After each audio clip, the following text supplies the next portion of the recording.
Hey guys, welcome back to Geekborn.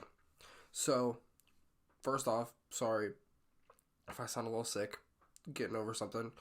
Uh, but we are here to talk about the new episodes of Steven Universe, In Dreams and Bismuth Casual. So we're going to start, of course, with In Dreams. And I enjoy what the show has been doing with this series, with some of the semi-meta stuff that they've been doing. We talked about that. And we see that in Dreams when they have the reboot of the show that Steven Universe and Peridot used to watch, and how much they hate it, and Peridot doesn't like the characters and all that kind of stuff.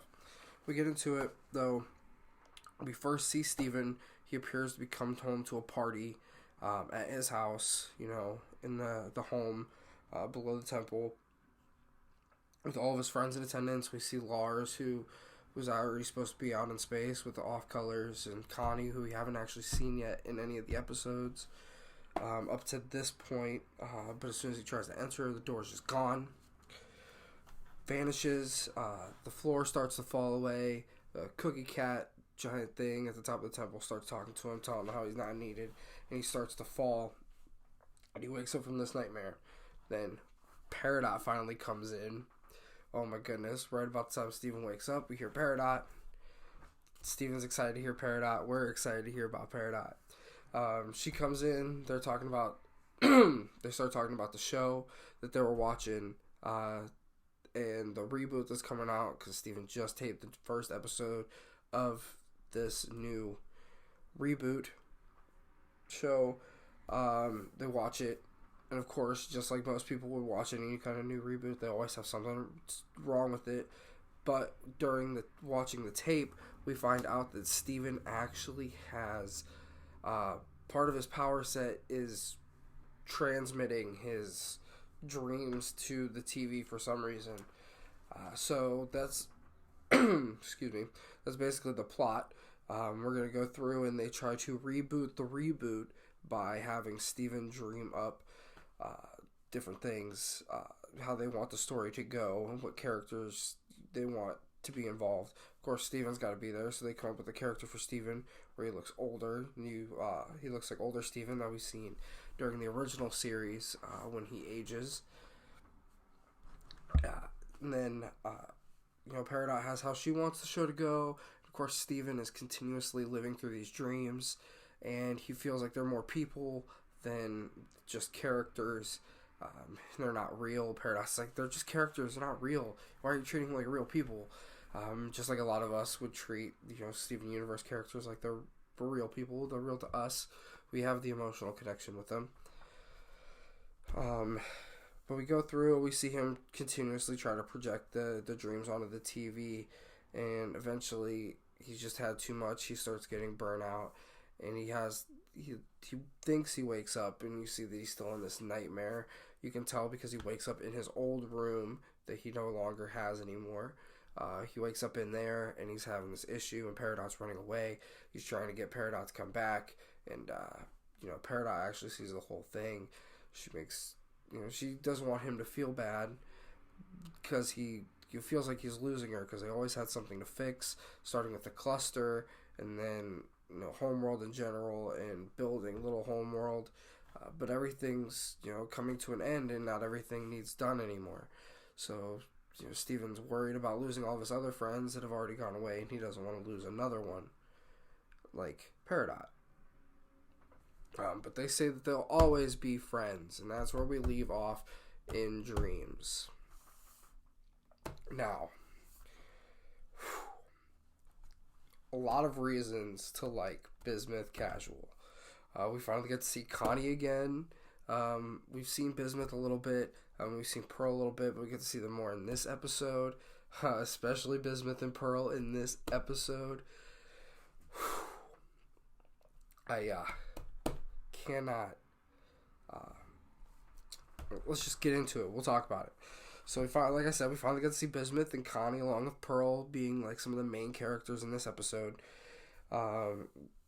I enjoyed seeing Connie because I'm a Connie fan. Like, I've always enjoyed Connie's character throughout the original series, and her connection with Steven, and I've been fairly, not upset, but I've been waiting almost patiently for Connie to come back. It's so hard to be patient with Steven Universe Future and all this fun stuff. So I get to see that. Of course, Steven is getting frustrated because he doesn't get to spend a whole lot of time with Connie, and this is his first time skating. He's not good at it. Bismuth's just a natural skating around, gliding, like it's nothing. Like Bismuth's just on it. So he's worried about losing Connie, because he's worried about losing everybody else, and of course Connie, his best friend, because I don't think they're more than that at this point. At least it doesn't seem that way. So his best friend, he's worried about losing his best friend. Can't let Steven lose his best friend, especially not right now, when he might corrupt himself, and we're not going to even get into that at this point.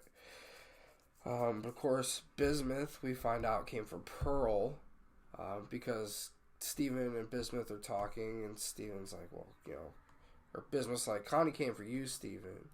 And it's like, I came because Pearl wanted me to meet these new people, but Bismuth doesn't want to meet new people. He went out because, Pearl was going to have a good time. He wanted to go have a good time with Pearl. She wanted to have a good time with Pearl.